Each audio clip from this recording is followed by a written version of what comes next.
আল্লাহ নিয়ে যাও, কত ভালো মানুষ পৃথিবীতে আছে, কিন্তু বড় কষ্ট দুঃখ, চলতে পারে না, কিছু পারে না। জন্মের মাত্র 2 মাস পরে যেন আধার নেমে আসে ছোট্ট জিহাদের জীবনে। রঙিন স্বপ্নের শুরু হওয়ার আগেই সবকিছু থমকে যায় জিহাদের।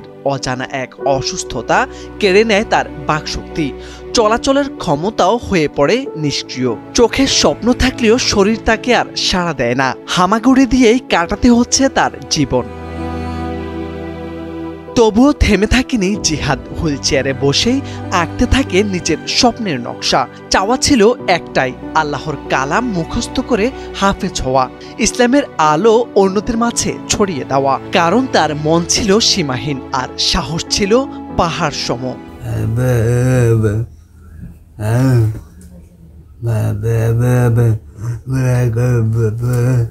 মা তো, আমি তো অনেক কষ্ট হচ্ছে না আমার। মাঝে মাঝে আমি বিরক্ত একটা আল্লাহ নিয়ে যাও, কত ভালো মানুষ পৃথিবীতে আছে, কিন্তু বড় কষ্ট দুঃখ, চলতে পারে না, কিছু পারে না, কথা বলতে পারো। লালমনিরহাটের হাতীবান্ধা উপজেলার পশ্চিম সারডুবি গ্রামের শহীদুল ইসলামের ছেলে জিহাদ।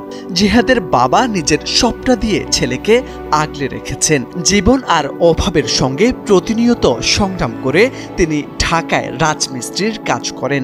চেষ্টা করেন ছেলের ওষুধ, খাবার, শিক্ষা কোনো কিছুতেই ঘাটতি না রাখতে। কিন্তু জীবনের হিসেব কখনো সহজ হয় না। জিহাদের ওষুধ সহ পরিবারের ভরণ পোষণে হিমশিম খেতে হচ্ছে তাকে। জিহাদের হুইল চেয়ারটাও নষ্ট, চলার শেষ ভরসাটুকুও হারিয়ে ফেলেছেন। 4 দেওয়ালের মধ্যে বন্দী হয়ে গেছে তার চলাফেরা। ধীরে ধীরে থেমে যাচ্ছে স্বপ্ন।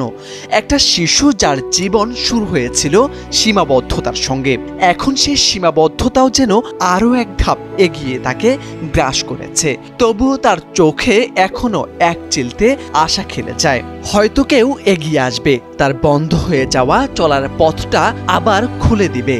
খেলাধুলা করে, নামাজ পড়ে 5 ওয়াক্ত সময় মতো। আর ওই পারিবারিকভাবে তেমন উন্নত না, সমস্যা তো বোঝেনি, বিভিন্ন রকম সমস্যা হয়। ও তো আর হাত পেতে কারো কাছে টাকা নেয় না, এখানে ওখানে যায় না, যা হয় আর কি সব পরিবারের মাধ্যমেই চলে। ছেলে হওয়ার পর থেকে 2 মাস পর থেকে ও কথা বলতে পারে না, কানেও শোনে না। আমরা বুঝি নেই, অনেক ডাক্তার দেখাচ্ছি, চিকিৎসাপাতি করছি, কোনো কিছু ভালো হয় নাই। ও এরকম করিয়ে চলে। পরে স্কুল থেকে এক সাহায্য করছিল, একটা গাড়ি দিয়েছিল, সেই গাড়িটা ভাঙিয়ে গেছে। ও চলতেও পারে না, কথাও বলতে পারে না। মানে লেখাপড়ার প্রতি আর খুব আগ্রহ, আমি নিজে নিয়ে যাই। হাতীবান্ধা উপজেলা সমাজসেবা কর্মকর্তা রায়হানুল ইসলাম জানান, জিহাদকে ভাতা দেওয়া হয়েছে। আবেদনের পরিপ্রেক্ষিতে হুইল চেয়ার দেওয়ার চেষ্টা করা হবে। অলরেডি আপনাকে হুইল চেয়ারের জন্য একটা আবেদনের ফরম্যাট আপনাকে দিয়েছি। আবেদন ফরম্যাট অনুযায়ী সে আবেদন করুক। আমরা মূলত হুইল চেয়ারগুলো পেয়ে থাকি জেলা পর্যায়ে আমাদের যে প্রতিবন্ধী সেবা সাহায্য কেন্দ্র আছে, সেখান থেকে আমরা সেটা ফরওয়ার্ড করবো যথাযথ প্রক্রিয়ায়, এবং আশা করি আমরা দ্রুততম সময়ের মধ্যে সেটা অ্যাভেল করে দিতে পারবো। জিহাদ শুধু একটি নাম নয়, সে হাজারো প্রতিবন্ধী শিশুর প্রতিচ্ছবি, যারা সমাজের সহানুভূতি, এক টুকরো আলোর অপেক্ষায় থাকে।